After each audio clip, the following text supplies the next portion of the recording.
আমার ভোট প্রদান করলাম, আমার জীবনের প্রথম ভোট আমি প্রদান করলাম। আজকে ভোটের দিন, আজকে এই দেশের নিজেদের মালিকানা বুঝে নেবার দিন। 11 দলীয় জোট সরকার গঠনের লক্ষ্যে গঠিত হয়েছে। আমরা মনে করছি আমরা সরকার গঠনের দ্বারপ্রান্তে রয়েছি। অবশ্যই আমরা জনরায়কে মেনে নিব নির্বাচন সুষ্ঠু হলে।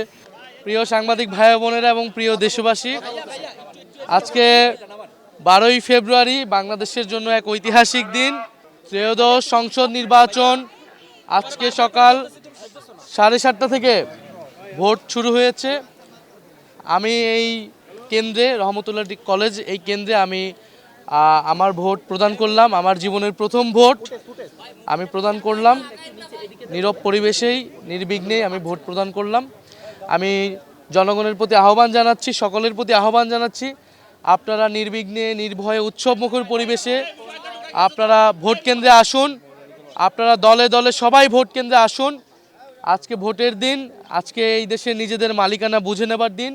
16 বছর সুষ্ঠু নির্বাচনের সুযোগ ছিল না, আমাদের আজকে সুযোগ এসেছে এই ভোটাধিকার প্রয়োগের মাধ্যমে গণতন্ত্রকে প্রতিষ্ঠা করার, গণভোটে হ্যাঁ প্রদানের মাধ্যমে সংস্কার প্রক্রিয়াকে বাস্তবায়ন করার এবং 11 দলের পক্ষে অবস্থান নিয়ে বাংলাদেশকে এগিয়ে নিয়ে যাওয়ার। আমরা গতকাল রাতে কয়েকটি জায়গায় এই ধরনের ঘটনার, অনাকাঙ্ক্ষিত ঘটনার কথা শুনতে পেয়েছি।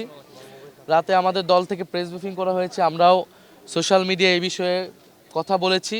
আমরা ভোটে আসার জন্য আহ্বান করতেছি, কারণ আমরা চাই না এই ভোটের দিন কোনো ধরনের অনাকাঙ্ক্ষিত ঘটনা ঘটুক।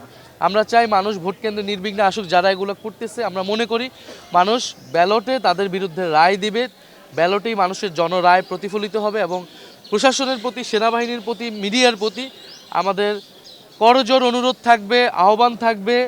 আমাদের এত আন্দোলন, সংগ্রাম, আত্মত্যাগ সব কিছু ব্যর্থ হয়ে যাবে যদি ভোট সুষ্ঠু না হয়। তা আমরা আশা করব তারা নিরপেক্ষ আচরণ করবে। তারা প্রশাসন যদি নিরপেক্ষ আচরণ করে, তাহলে এই ধরনের যারা গায়ের জোর দেখানোর চেষ্টা করছে তারা আসলে সফল হবে না। 11 দলীয় জোট সরকার গঠনের লক্ষ্যে গঠিত হয়েছে। আমরা মনে করছি আমরা সরকার গঠনের দ্বারপ্রান্তে রয়েছি। ফলে সেই লক্ষ্য, সেই আত্মবিশ্বাস নিয়ে আমরা কাজ করছি। ইনশাআল্লাহ যদি ভোট সুষ্ঠু হয়, জনগণ নির্বিঘ্নে ভোট দিতে আসে, ব্যাপকভাবে উপস্থিতি নিশ্চিত করাটাই আমাদের এই মুহূর্তে প্রধান লক্ষ্য। সাধারণ মানুষ যাতে ব্যাপকভাবে ভোট কেন্দ্রে উপস্থিতি দেয় এবং আমরা ভোট কেন্দ্র পাহারা দিব। ফলাফল না নেওয়া পর্যন্ত আমরা ভোট কেন্দ্রের সামনে থাকবো, মাঠে থাকবো।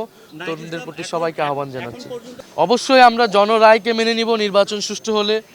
আমি গতকাল রাতেও বলেছি, এখানে নির্বাচন সুষ্ঠু হওয়ার অনেকগুলো ক্রাইটেরিয়া রয়েছে। তা আমি বললাম, আর একদল বলল, তার মুখের কথা সুষ্ঠু বা নির্বাচন ভণ্ডুল হয়ে যাবে না।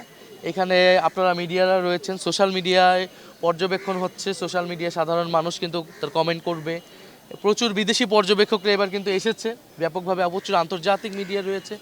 সার্বিকভাবে আমরা কিন্তু বুঝতে পারবো ভোট আসলে কতটুকু সুষ্ঠু হচ্ছে, কতটুকু হচ্ছে না, এবং সেটার ভিত্তিতেই ইনশাল্লাহ আমরা জনরায় যেটাই হবে সেটাকে আমরা মেনে নিব। আমরা জয়ের ব্যাপারে আত্মবিশ্বাসী, তবে পরাজয়ের থেকে গুরুত্বপূর্ণ হচ্ছে আমাদের কাছে সুষ্ঠু নির্বাচন, জনগণ যাতে তাদের ভোটাধিকার প্রয়োগ করতে পারে, এটাই আমরা নিশ্চিত করতে চাই আজকের দিনে।